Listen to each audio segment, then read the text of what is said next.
we will start from where we left off last time. So, if I recall,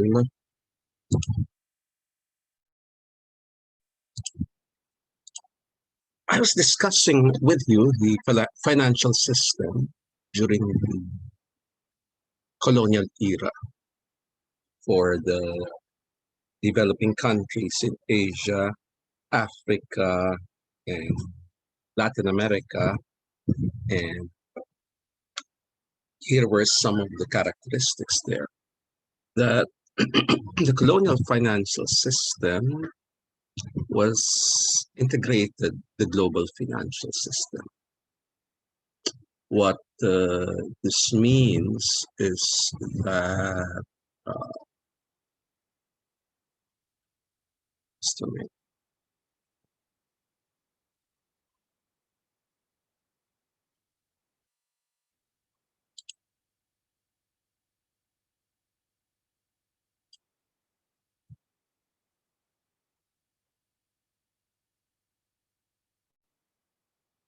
Sorry, made a mistake.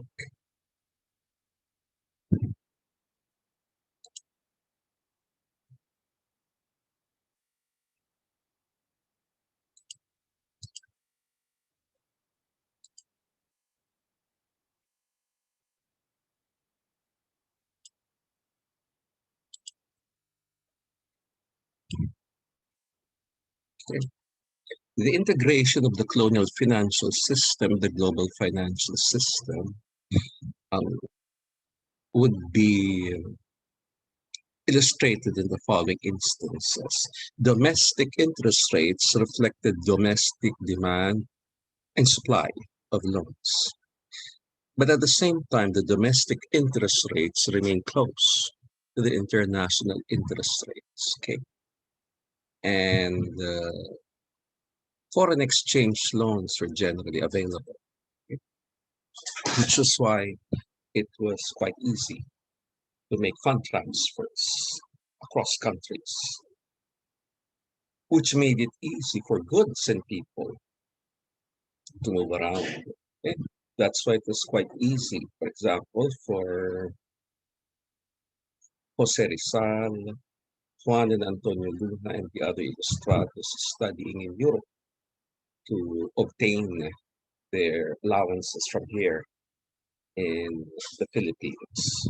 Okay. Now, once countries became independent, okay, and most former colonies became independent after World War II, they established institutions that indicate their independence, their sovereignty. And one of them was to establish their own central banks. Okay? And they created their own monetary system. So they had a monetary system that was now, in a sense, quite independent from the outside world. So effectively, um, it insulates the economy. When the economy uses just a particular currency, like here the Philippine peso, it effectively insulates the local economy. Because in order for foreign funds to get here and sorry and be useful for transactions, it had to be converted to the local currency. Okay. At the same time, the local currency has to be converted to an international one in order to make purchases and sales from outside the country. Okay.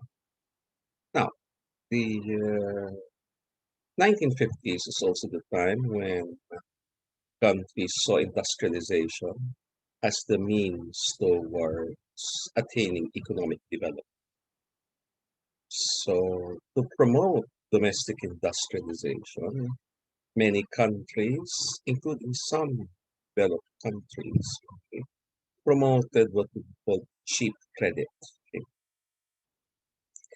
Okay. Cheap credit would mean that the loans. If the loans were directed towards setting up industrial enterprises, the interest rate would be lower than the usual. And at the same time, since there were not very many industrial enterprises, in order to set up the industrial enterprises, they would need to import machinery, equipment, and the like. Okay? So they, of course, needed foreign exchange loans. So in addition to having a low interest rate, they would also get a favorable exchange rate. So if they obtained a loan, let's say uh, $100,000, which is quite large in the 1950s, okay? Rather than paying it back uh, 48 uh, at 4.8 million pesos, given an exchange rate of 48.50, they be charged an exchange rate of 40:1, so they pay back 4 million pesos only. The difference is being absorbed in the Bangko Sentral. So the aim of this cheap credit was to promote domestic industrialization in developing countries. In developed countries, they wanted to avoid a repeat of the experience of the Great Depression. So they decided to separate commercial banking from all other forms of banking, effectively an institutional separation, an attempt at separating the transactions demand for money from the speculative demand, because what was known as commercial banking largely provided loans, short-term loans for trade, for credit, and there were consumer loans and the like. So for those that aim at longer term credit and the like, one would have to go to specialized banks like development banks and the like. So there's a severe regulation of the banking system, both in developed and developing countries.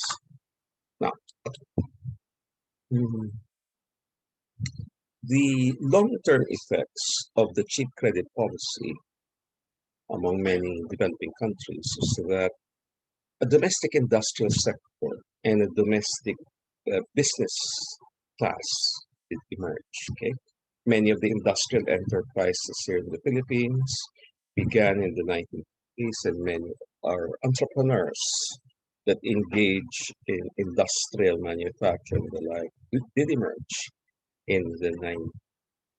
Okay. Having our own industrial sector, okay, gives a country a certain human capital boost because the industrial sector would encourage the establishment of engineering schools and technical schools. It would create a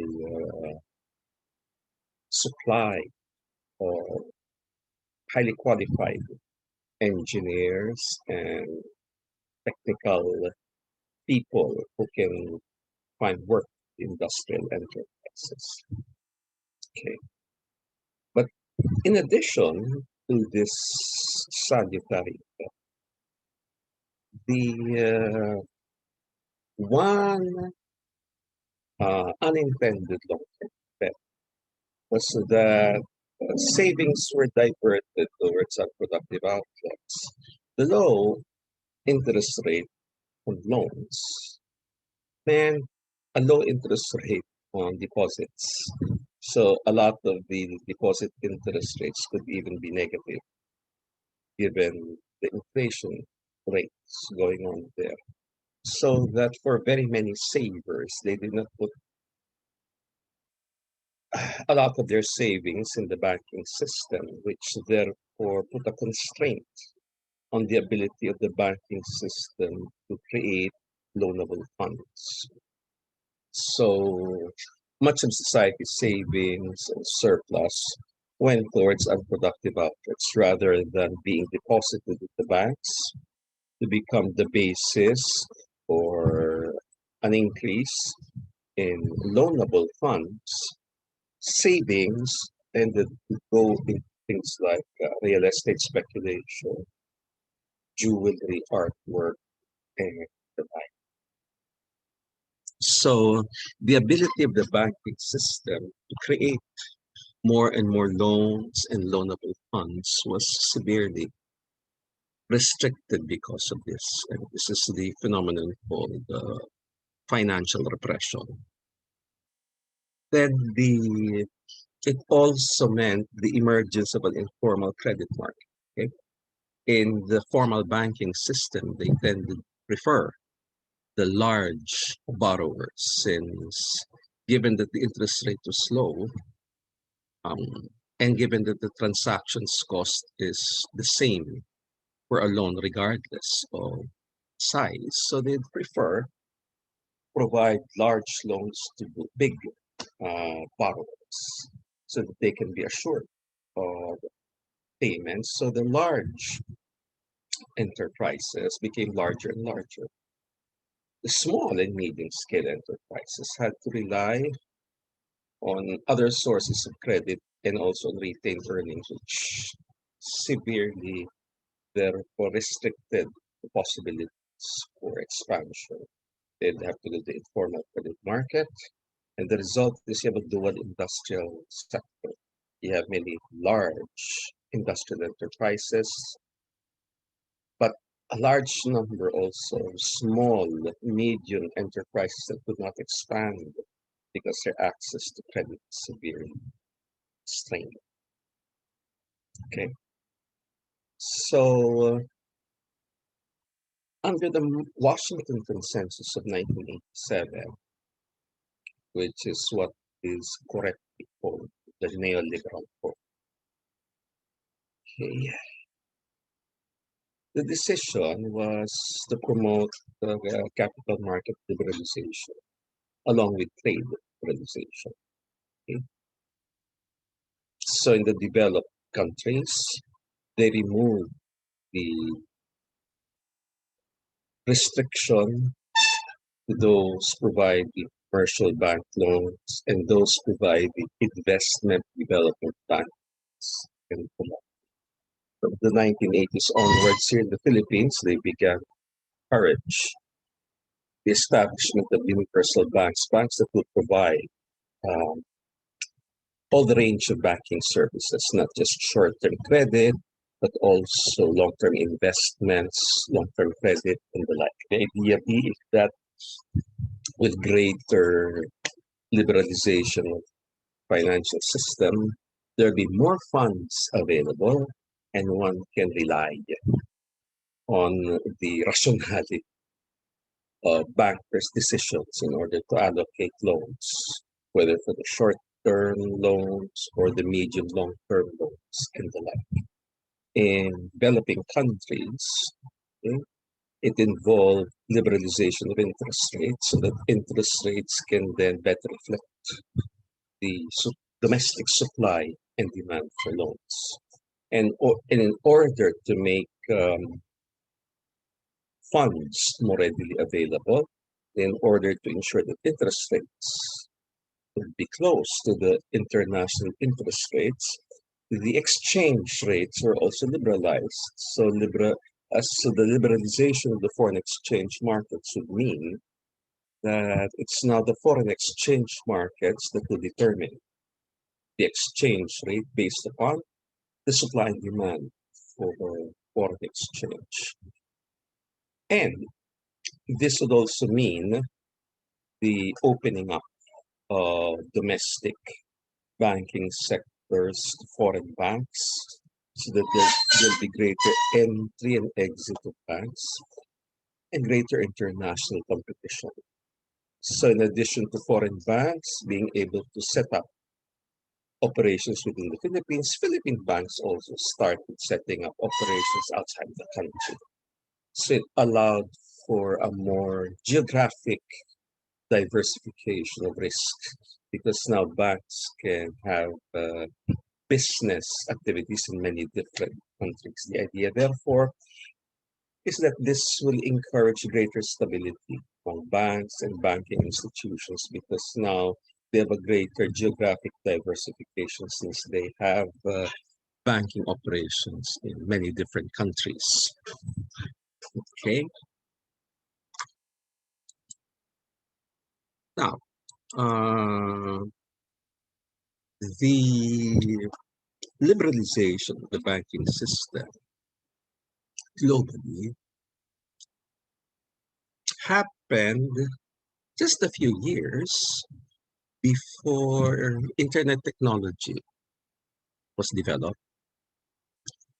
And with that, the capital transfers could now be done much more rapidly. And it makes for faster movement of funds from country to country. Unfortunately, at this time as well, you have more and more countries attaining higher and higher levels of GNP per capita. So they all had large funds for investment, such as pension funds, investment funds, and the like. So this meant that he had huge flows of funds that move for speculative purposes. Okay.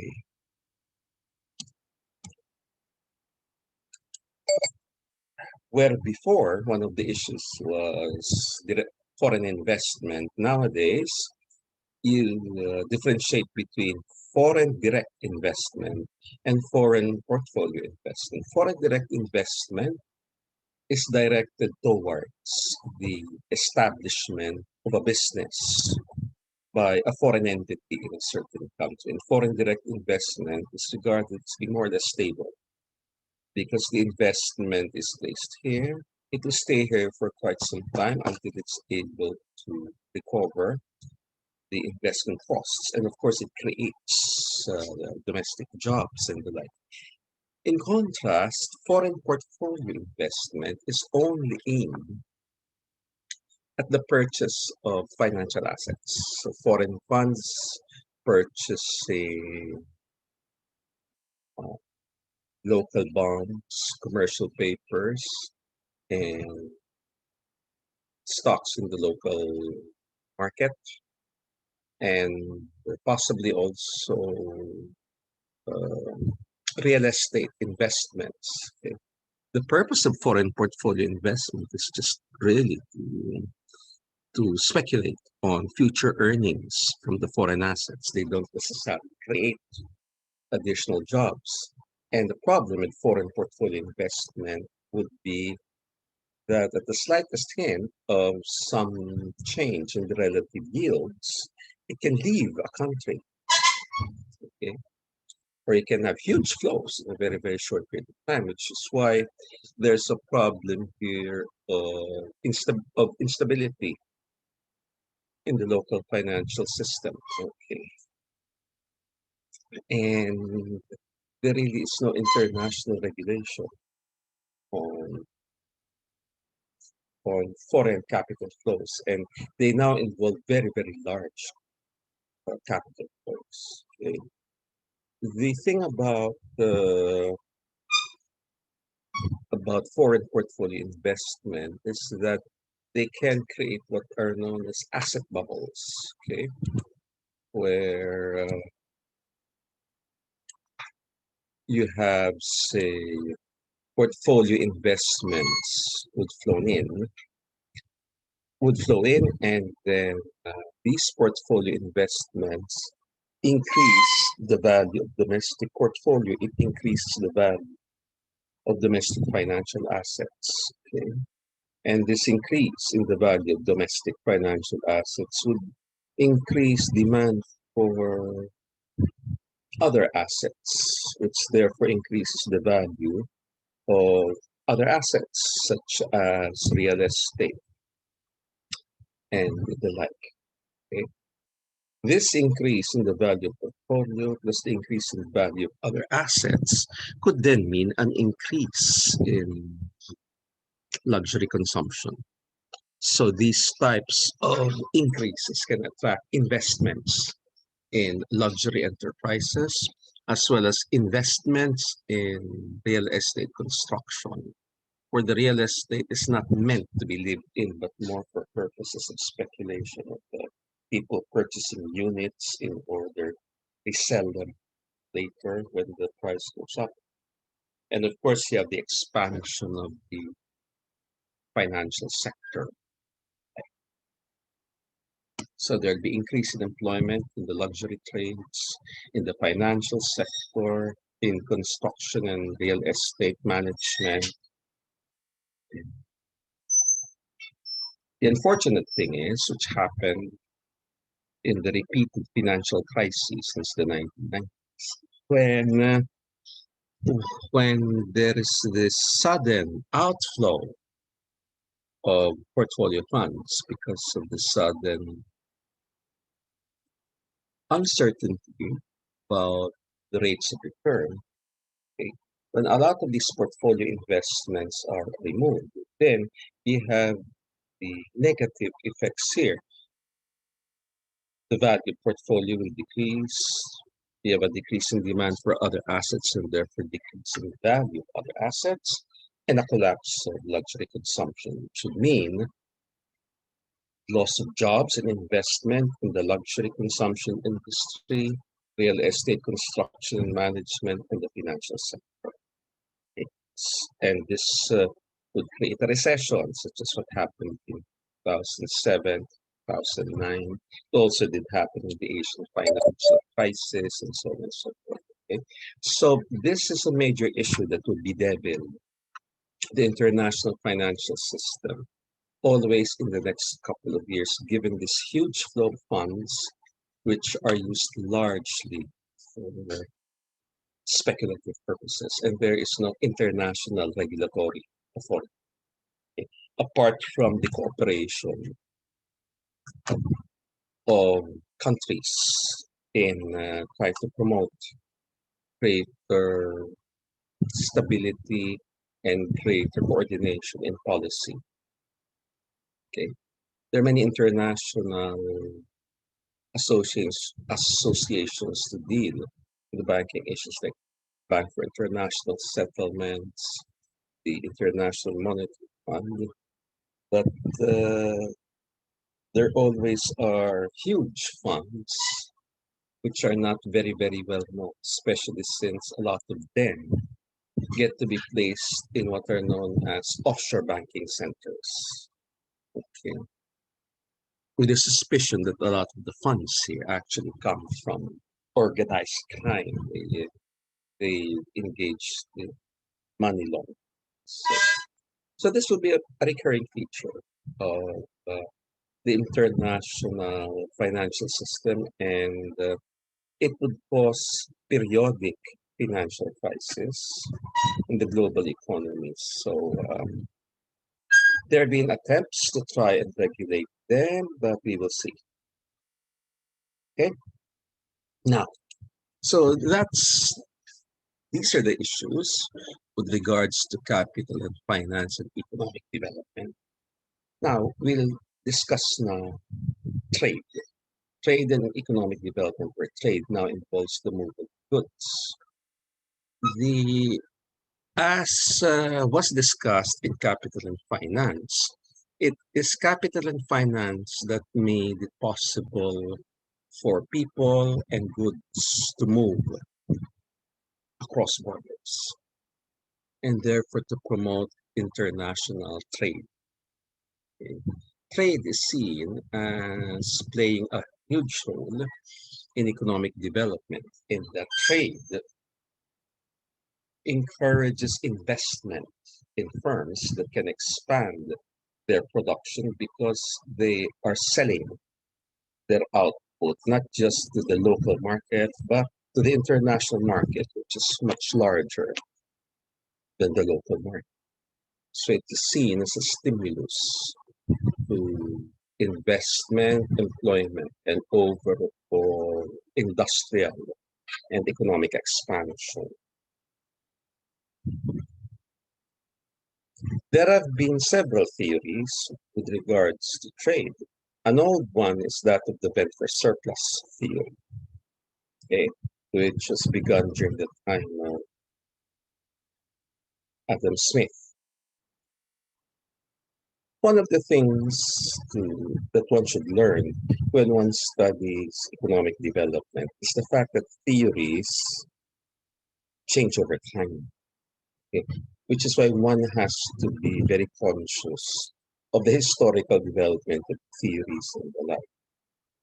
So, for example, for those who are going to study population, I keep on saying that the Malthusian theory of population is no longer used because Malthusian theory was disproven by historical events, by events that Malthus himself uh, uh, did foresee, such as the demographic transition, the vast improvement in the productivity and transport and distribution of food production and demographic transition when women decide to start having lesser children. But the idea underneath the Malthusian theory is the mismatch of resources and population. And that's why uh, the theory has been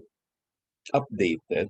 So we have the Nelson model, which is now the neoclassical population theory. The Malthusian framework, however, also has survived in environmental analysis, where the issue now is population and the inadequacy of global natural resources to provide for a growing population.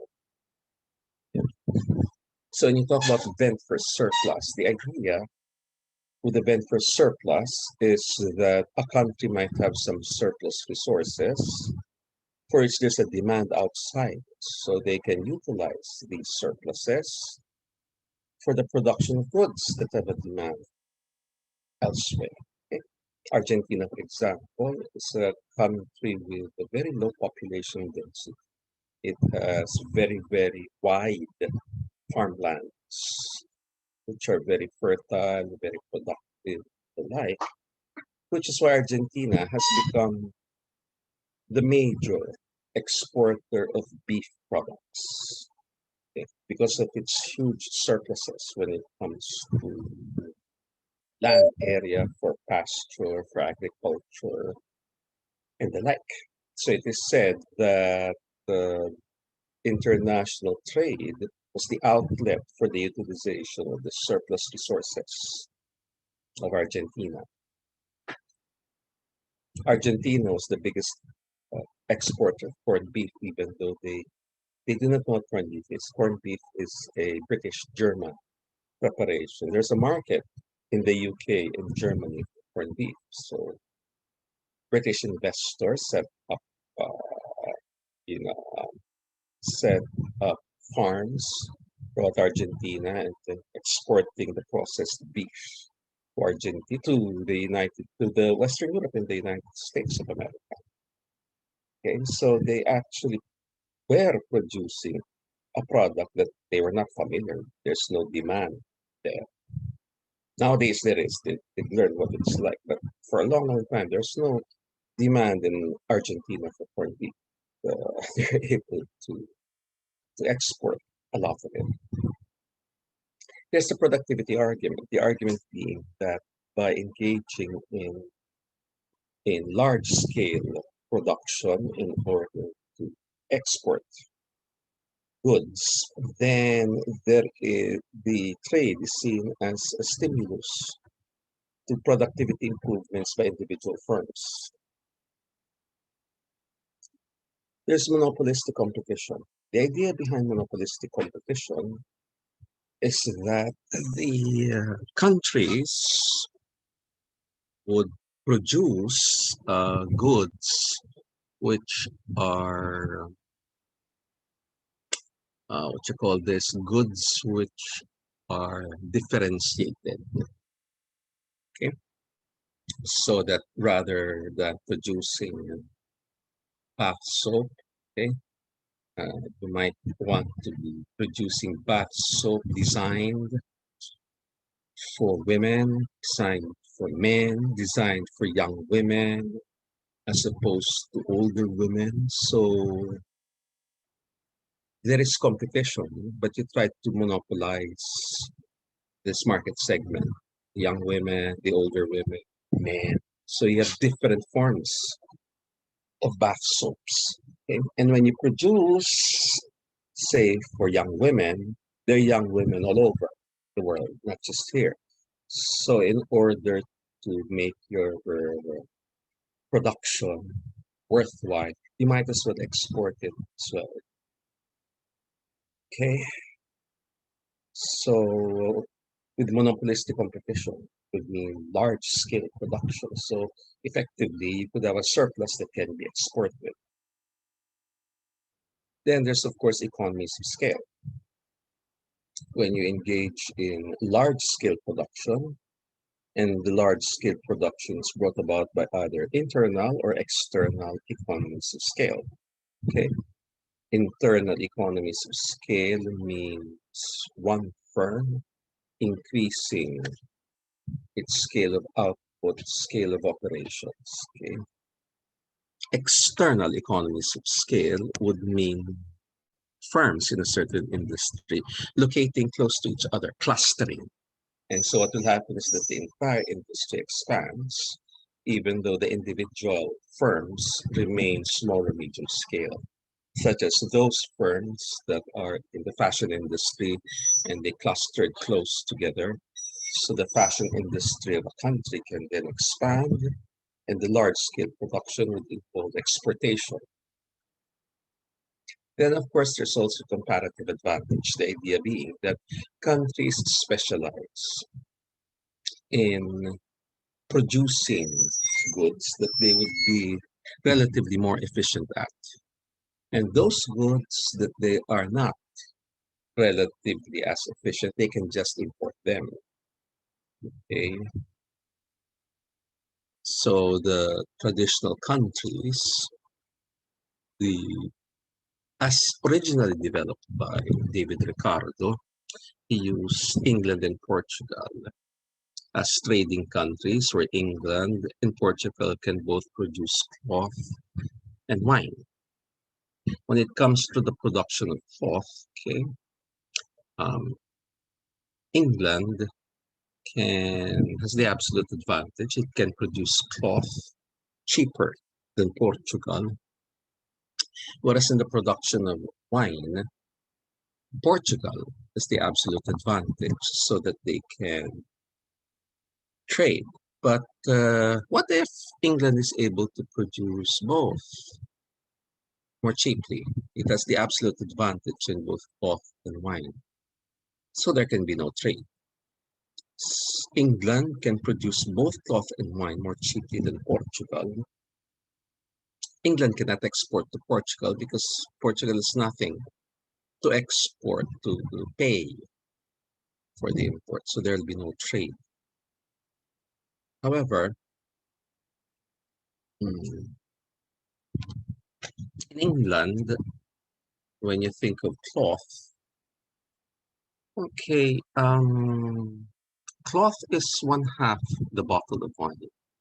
In Portugal, cloth would be 3 bottles of wine. And in terms of wine, Portugal, in Portugal, a bottle of wine is just 1/3 of cloth.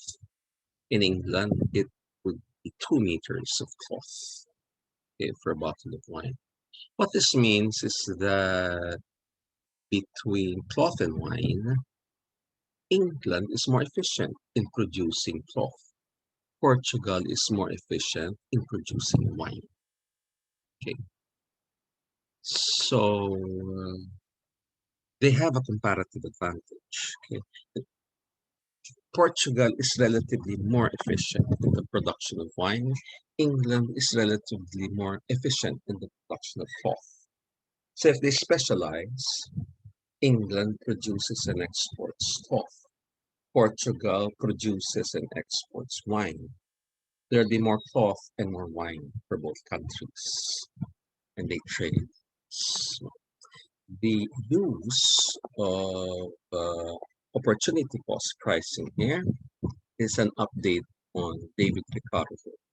David Ricardo used labor values using the opportunity cost pricing.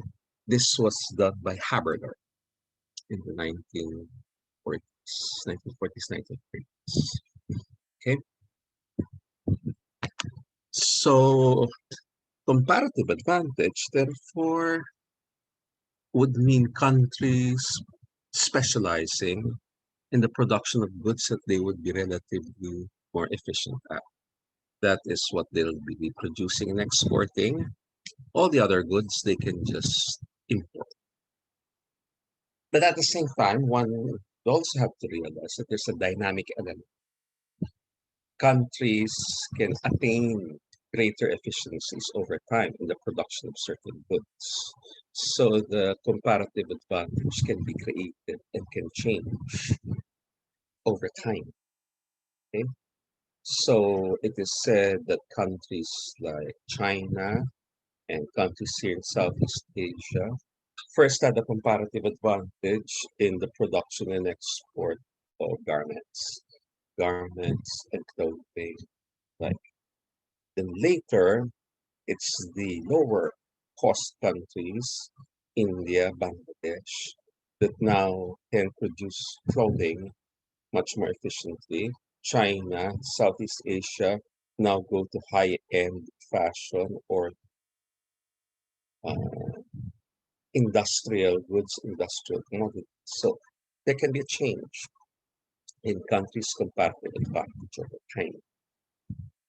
And one of the characteristics of an economy is the constant change needed and constant adaptation and innovation that's needed. Okay. Now, moreover, um, there's a growing trade in intermediate goods. It used to be the theory would deal with the countries producing and exporting and trade final goods which are for consumption by consumers. But there's now an increasing pattern of production and export and trade in intermediate goods. So it's not just, say, the production and export of laptops, but also the various components. Okay, so that for a laptop, the wafers, motherboard, and the like can be produced in different countries. Okay, and therefore, in addition, apart from the production and trade in final goods, you have now a growing portion of production and trade in intermediates. Okay, now um, countries have adopted certain trade policies in order to encourage development. Because when we are talking here about the uh, promotion of cheap credit to promote domestic industrialization, it involves, therefore, the production of goods, industrial enterprises, and the like. So when we're talking here about trade policy, it would be to promote selected industries and selected goods, selected products. Okay. The trade policies would involve both tariff and non-tariff measures. Okay. The idea behind the tariff is by imposing a tariff on an imported good. The imported good would be more expensive in the in the importing country than it would have been without the tariff, which therefore could encourage domestic producers to produce it because um, they they are to a degree protected from from effective competition from the imported goods. The imported goods is more expensive than what it could be. So therefore, domestic producers can have an incentive to produce locally that particular good. Okay? So that would encourage domestic industrialization. Non-tariff measures are measures that also end up causing the imported good to be more expensive in the domestic market. Non-tariff measures usually are various ways and means that end up restricting the domestic supply of the imported. So you have, say, quotas, requirements on product labeling, and the like. Okay. What some countries have also done is to simply devalue the currencies, so the devaluation effectively makes all foreign goods more expensive. Okay. Now, there were generally two types of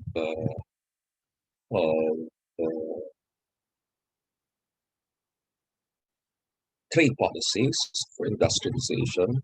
You have import substitution industrialization and export-oriented industrialization. Okay? When you're talking about import substitution industrialization, it meant encouraging the domestic manufacture of products that have a domestic demand. And it will also mean encouraging the manufacture of inputs to these products. So, for example, we impose tariffs on clothing so that the local economy can then produce, manufacture clothing plus the inputs such as fabrics, cloth, and the like. The idea is that this is an incentive to the domestic producers because the domestic market is stable and manageable. The problem, though, is that the domestic market could be small and that could be a constraint to economies of scale, whether internal or external. Then there was export-oriented industrialization, which involved the manufacture of goods for foreign markets. And in this instance, inputs can be sourced from domestic or foreign producers. The idea here is that with large foreign markets, they can encourage domestic production with economies of scale, both internal or external, because there's a large foreign market. The main problem, though, is the instability and unpredictability in international markets that has happened before, especially given slow movement of information. There could be a change in foreign demand, which means local producers and exporters might end up with a huge inventory of goods. So they would have a loss, and it required them to be more flexible and adaptable. Which particular policy had a greater positive effect on long-term economic development? A study was done in the 1980s by Bhattacharya and Lim when they looked at the policies of countries, whether for export orientation or import substitution.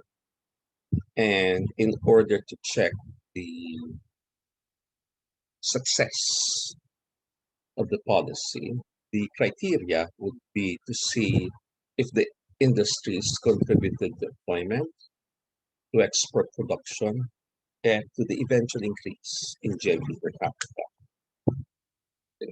So they made a study of more than 100 different countries that followed export orientation or import substitution, and then to see which seems to have had greater success employment, increasing GDP per capita, and export production. Okay. Among the findings of the work by Bhattacharya was that industrialization, as it turns out, followed two stages. There's the first, or the easy stage. The first, or the easy stage, involves the production of goods that are intensive in unskilled labor, which means that they were using non-sophisticated technology. And the efficient output scale is not very large. And efficient operation does not require a network of suppliers of parts, components, and accessories.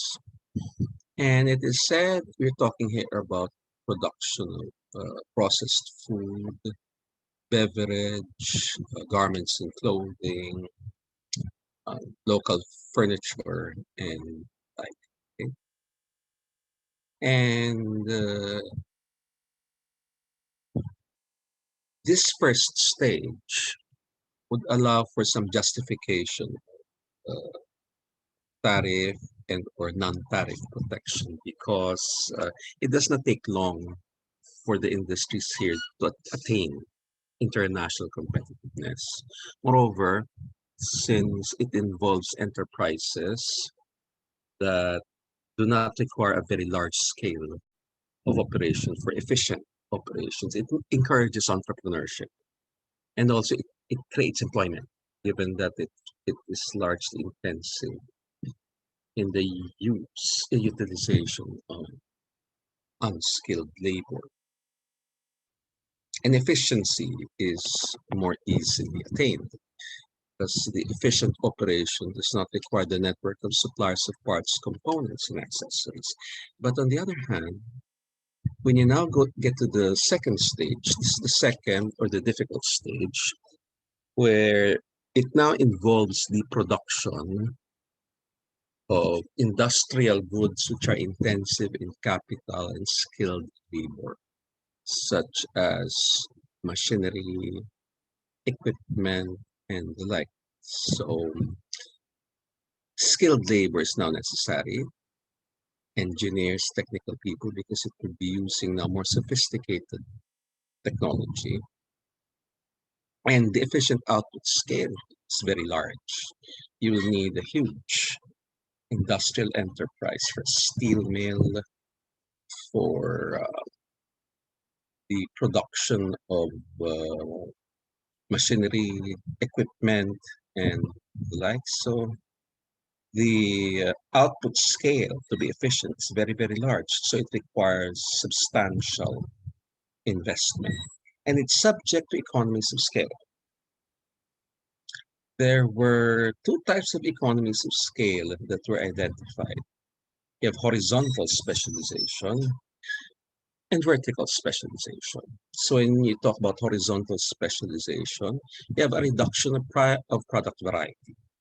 Okay, Japan, for example, ended up specializing in the production of compact cars, whereas Germany, Italy, the United Kingdom tended to specialize in the production of more luxury cars. Okay, you have Rolls-Royce, Aston Martin, and the like in the United Kingdom, Germany with Mercedes-Benz, Porsche, and Italy, sports cars, Bugatti, Maserati, Ferrari.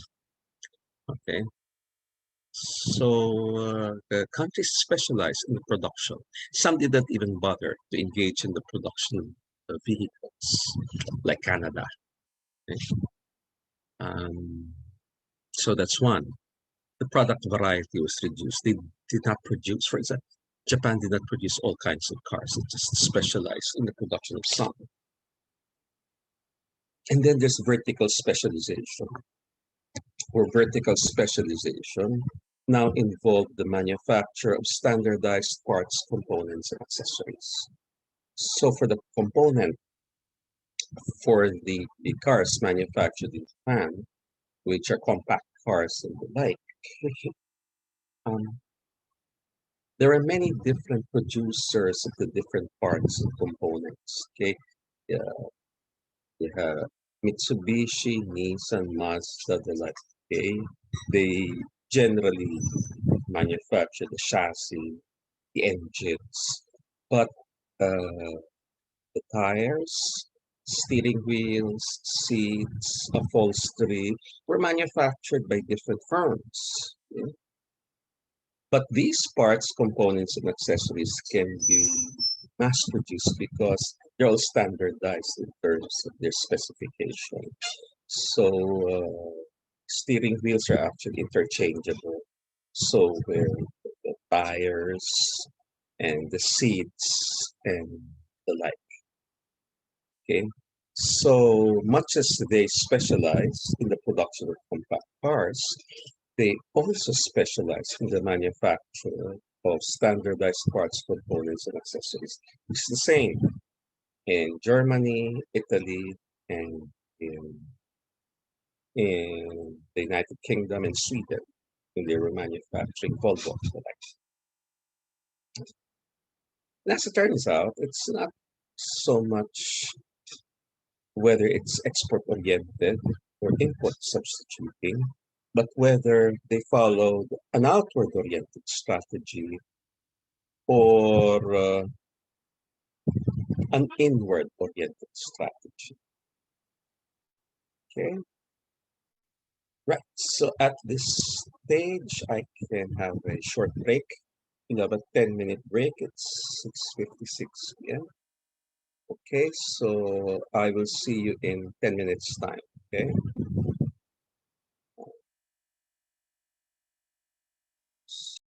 Okay. Right. So rather than engaging in export-oriented industrialization and import substitution industrialization, it seems that the two main broad strategies that uh, countries follow would be either an outward-oriented strategy or an inward-oriented strategy. When you talk about outward-oriented strategy, this was said to undertaken by Japan, South Korea, Taiwan, Hong Kong, and Singapore. Uh, Policies did not discriminate between production for export or for domestic consumption. As long as it will be an industrial enterprise, then they can get the tariff or non-tariff uh, protection. Okay? Exporters can obtain their inputs from domestic or imported sources, especially if they are producing and exporting goods which are not really in demand in those countries, such as woolen products in Taiwan. So they can import the wool and export the woolen products. Okay, so they have to import the inputs there. Then incentive systems, automatic and stable. So once you are going to set up an industrial enterprise, automatically you get the incentives, and the incentives remain, they're not being changed. Okay? And it turns out that countries that engage in outward oriented strategies maintain a stable macroeconomic policy. They're able to keep their deficit in control so that their inflation rate was low, interest rates were low, and the exchange rate remained stable. And they also invested in infrastructure, which is a major contributor to reducing the cost of production in the country and therefore in improving competitiveness of domestic firms. Okay. Countries that pursued outward-oriented strategies were the ones that experienced sustained increases in GNP per capita, exports, and employment, and production corresponded to comparative advantage. They tended to specialize in the production and export of certain goods. Okay, most other goods they would be just importing.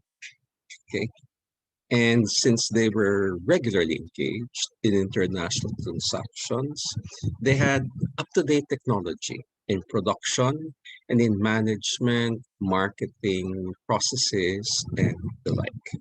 They also had greater flexibility in response to external shocks. What this means is because they engage in large-scale exportation, the countries were able to build up substantial international reserves and also had quite substantial foreign exchange deposits in their banking system.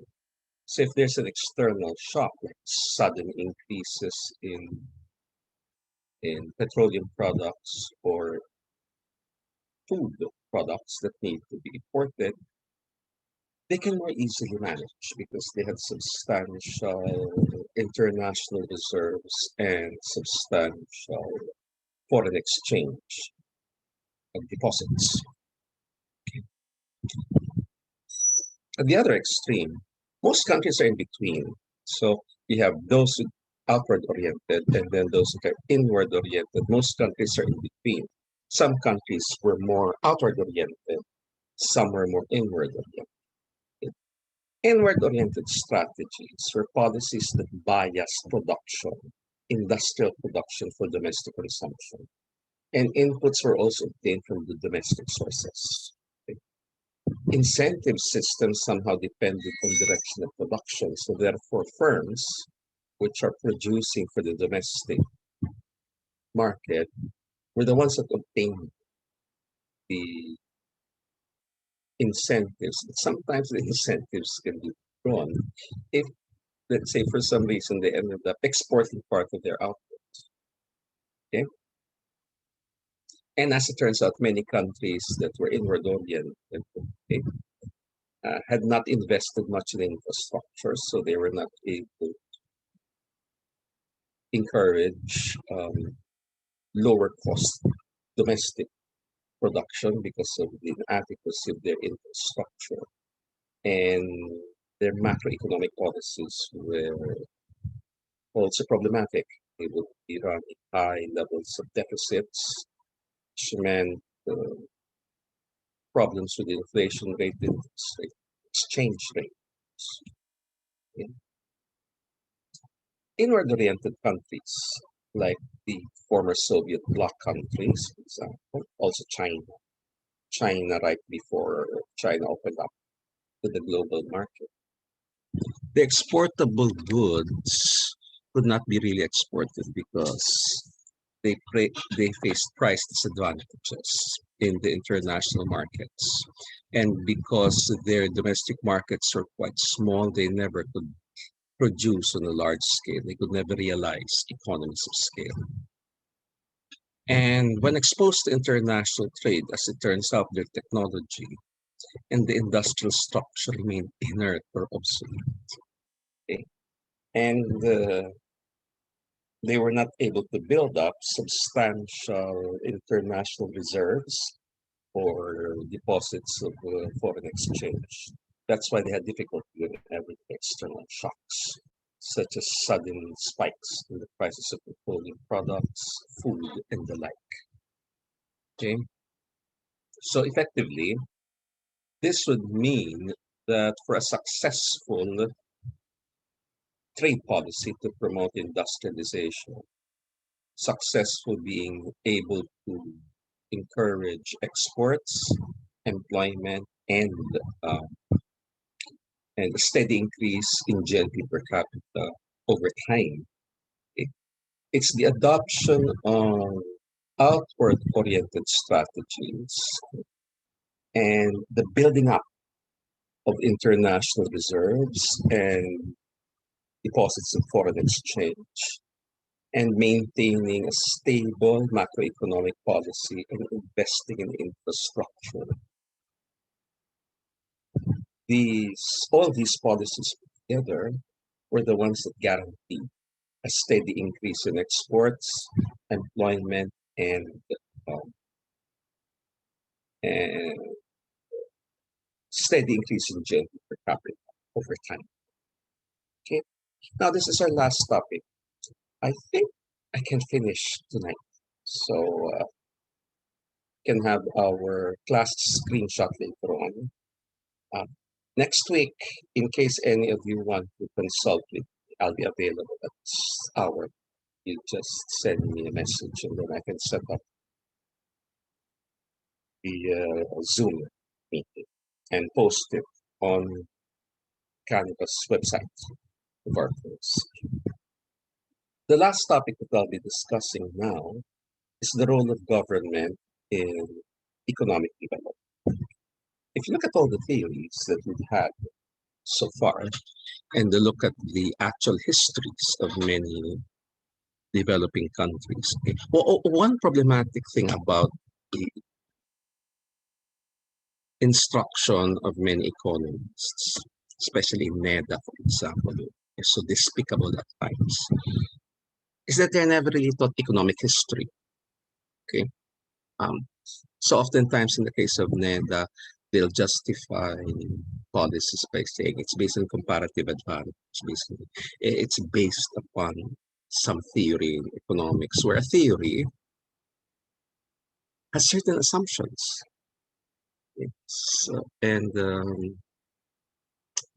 And those assumptions can be interpreted as strictly or as widely as you wish.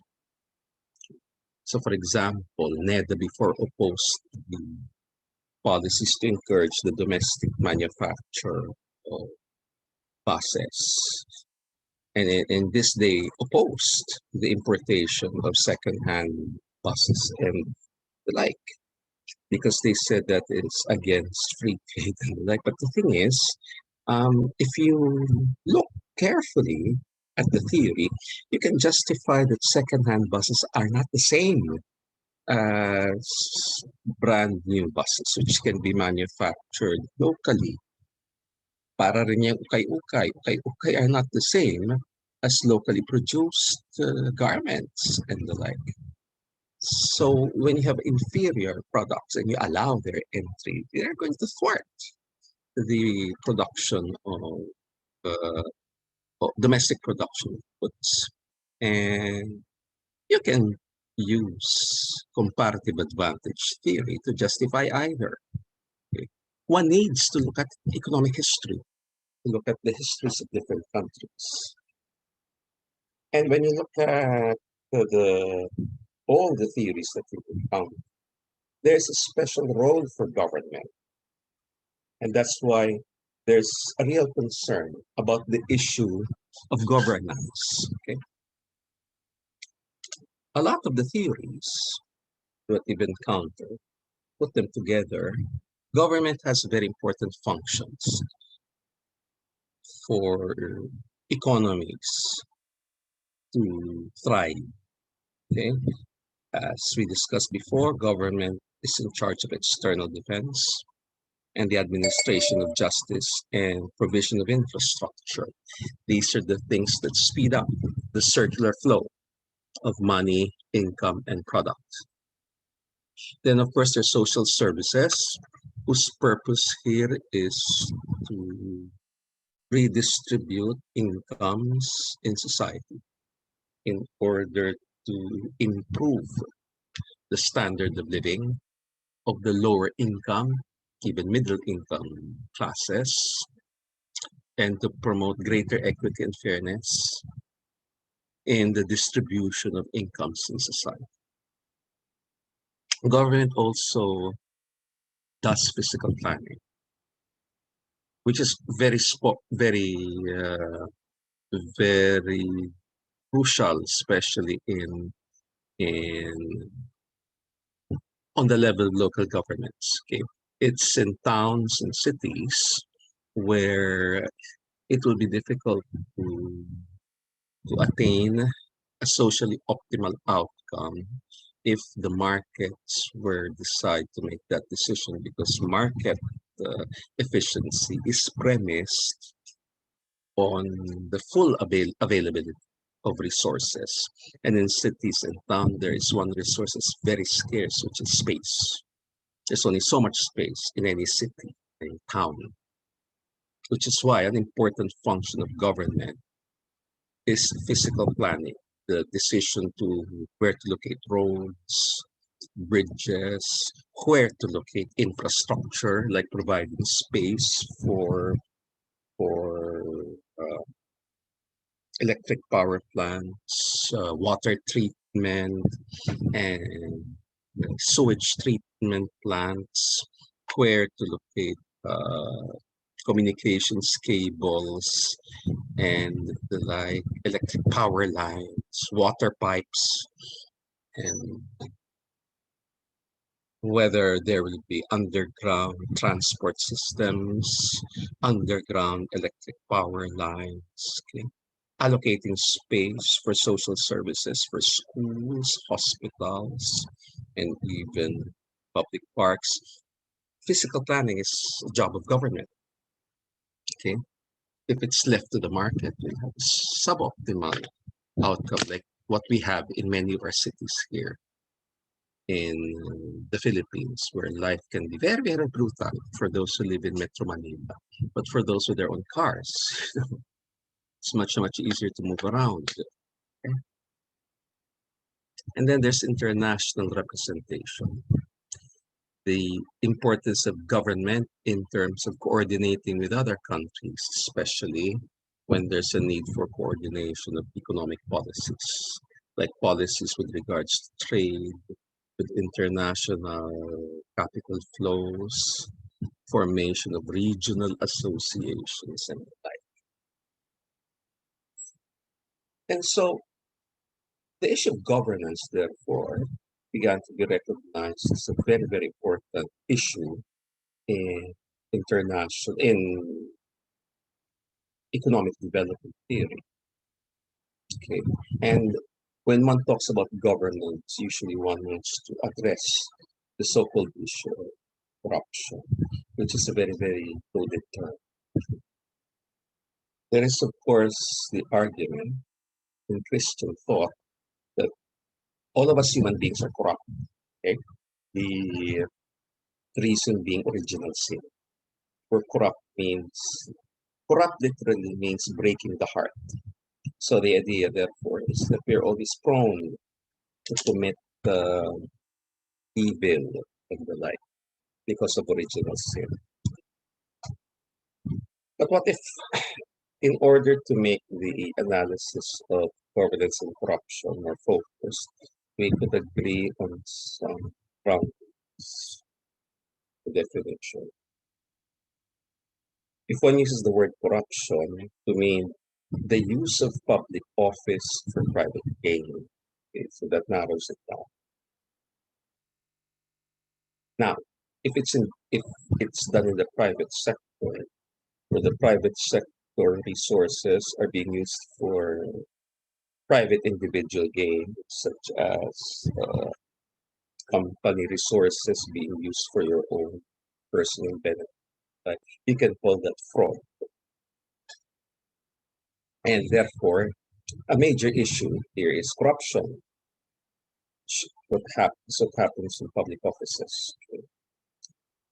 In terms of measurement, okay, the most common would be the Corruption Perceptions Index of Transparency International, political economic risk consultants, which, however, these things are so measured that it's difficult to make cross-country comparisons.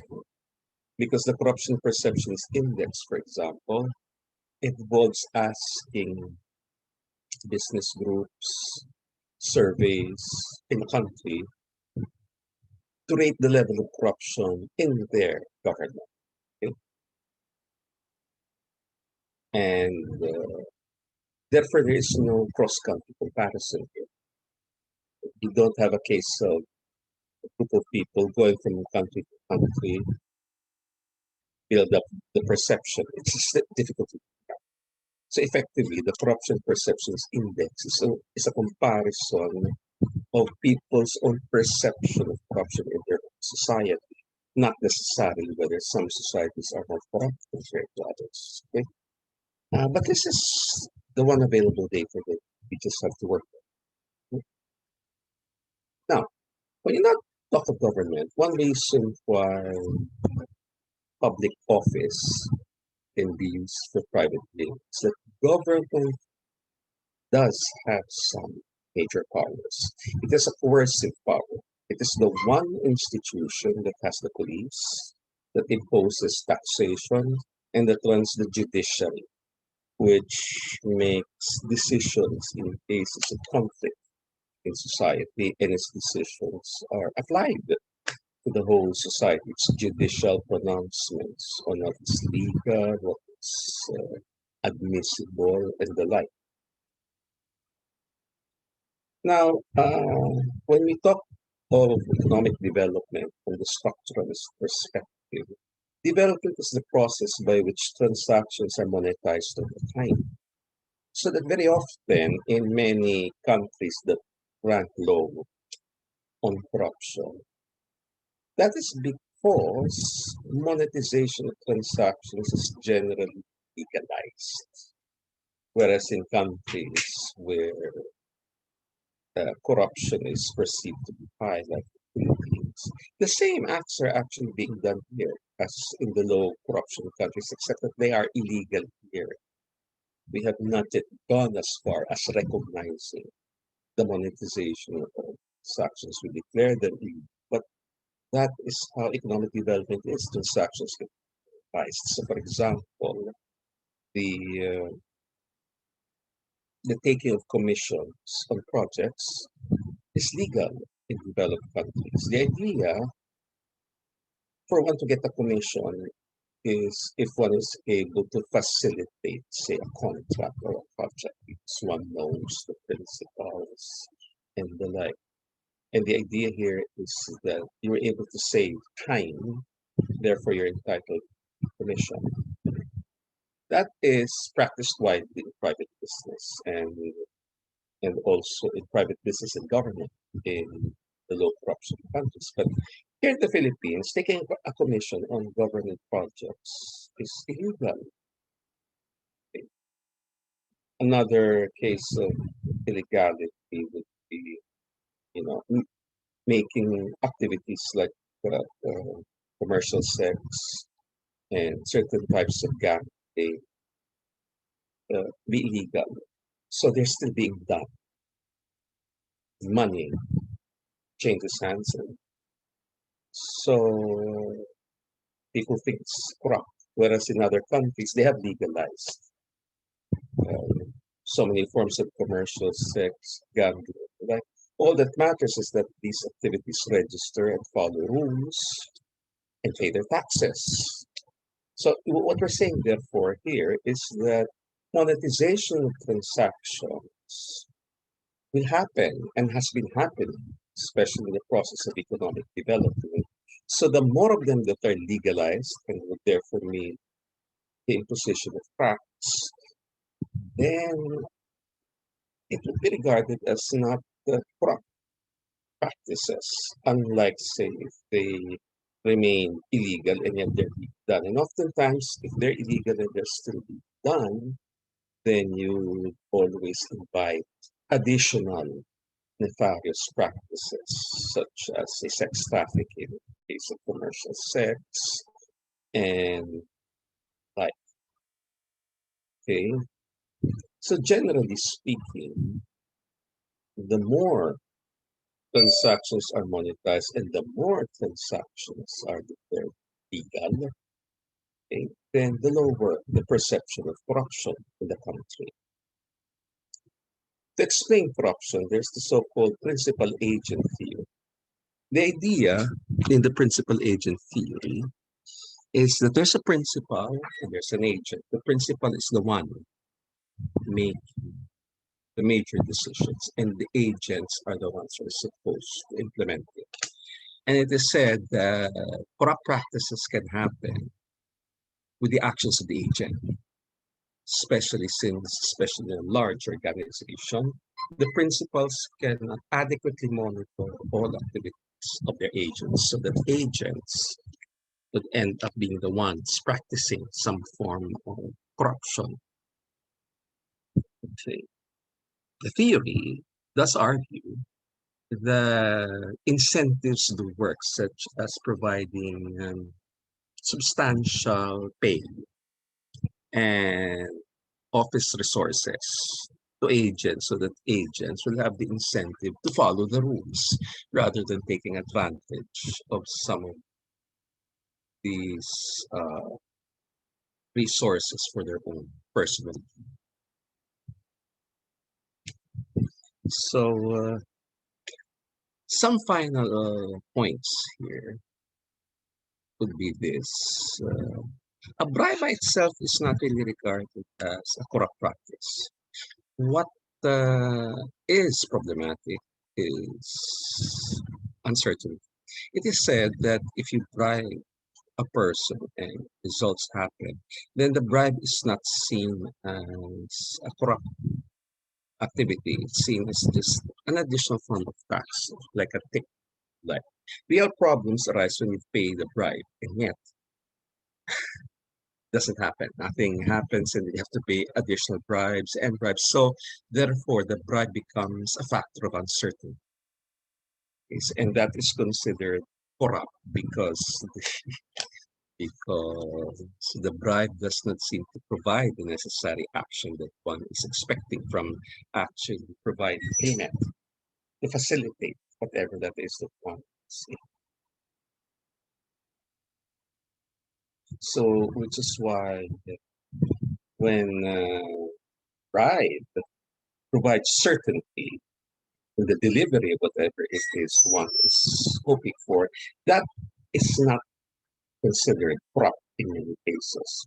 It is when continuous bribing does not result in a positive outcome, where a certain perception of corruption emerges. And then, given the fact of increasing monetization, it is argued that for governments to function efficiently, one would need to consider in paying higher salaries to government employees, providing them with the necessary office resources to implement and execute their work, and to teach and allow government employees to do their own personal investments. Because in many countries, in most countries, in fact, government is often the largest employer. So therefore, government can be an avenue for upward mobility, by which many people coming from low-income households can enter government service and stay in government service, and over time improve on their socioeconomic status. And it's said that this is a guarantee for greater efficiency and lower corruption in government. There's also the issue here of competence and outcomes. We have a natural experiment.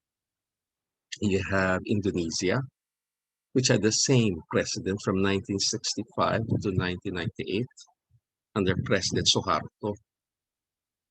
And there's Tanzania under one president from 1965 to 1985, Julius Nyerere, who's not known too much these days. And there's a reason for that. Julius Nyerere was the president of Tanzania for 20 years, and he was famous for his being incorruptible. He did not make a lot of money, president. He remained sincere. He himself remained free of any taint of corruption. In contrast, Suharto is regarded as having been the one who was stolen the most out of his own country. Ferdinand Marcos apparently comes in the second or third. So Suharto is therefore notorious for corruption, as opposed to Julius Nyerere. The thing, though, is that Tanzania, under Julius Nyerere for 20 years, did not experience any improvement in their GNP and GNP per capita. In contrast, Indonesia did. So much so that its GNP per capita is now higher than that of the Philippines. So clearly, there is no straightforward relationship between corruption and economic development. It's not quite the case na kung walang corrupt, walang hirap. No, the relationship is not as straightforward. It's possible for a government, for the head of government, not corrupt, and yet not, it won't guarantee that the entire economy will experience improvements. Finally, economic development is a gradual process, not a sudden romantic one like a revolution.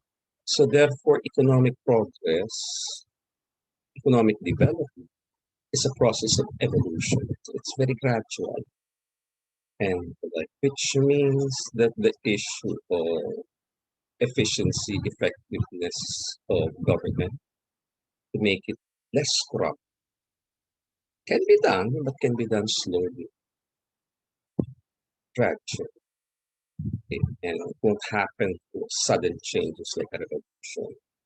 You know, so revolution essentially involves a change in the leadership, but in terms of economic development, there's a revolution, but that will happen over a very long time. So it's more like an evolution.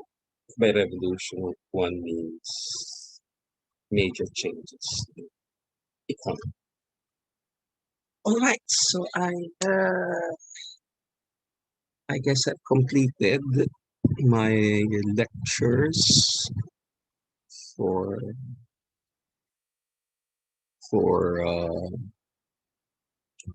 this semester. Okay, are there any questions? Are you ready for having a screenshot? If you'd like to be part of this one. Okay. None of you would like to have a screenshot or so? Okay, so okay, some of you are.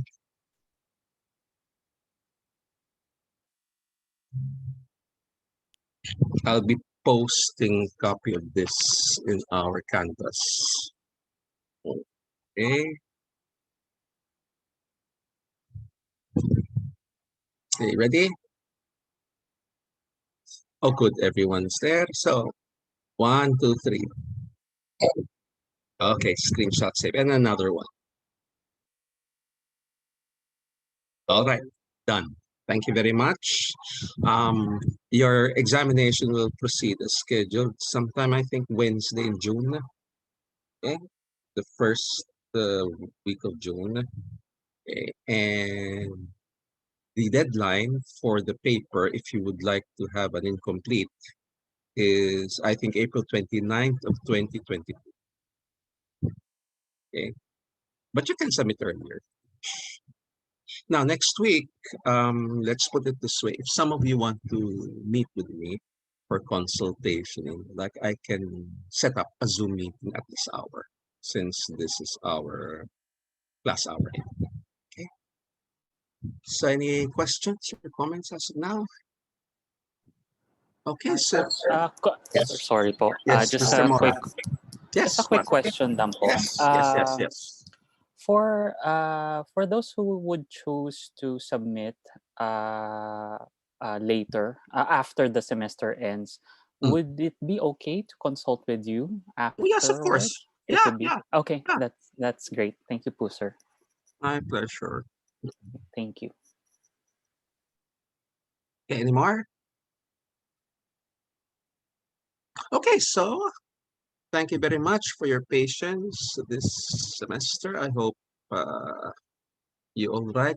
Try to get yourselves vaccinated. We hope that, I don't know, they say by January we can go back to the campus, but we will see. I personally would like to meet all of you someday face to face, okay, so that I will really remember you rather than just seeing you in 2 dimensions. So good night. And thank you very much. Thanks for the Thank you, sentence. sir. Thank you so Thank you, much, Thank you, sir. po. Thank you, sir. Thank you I'll so see much, you. sir. Night Bye-bye. po. Yeah. Thank you so much. Bye-bye. I'll end this now. Night.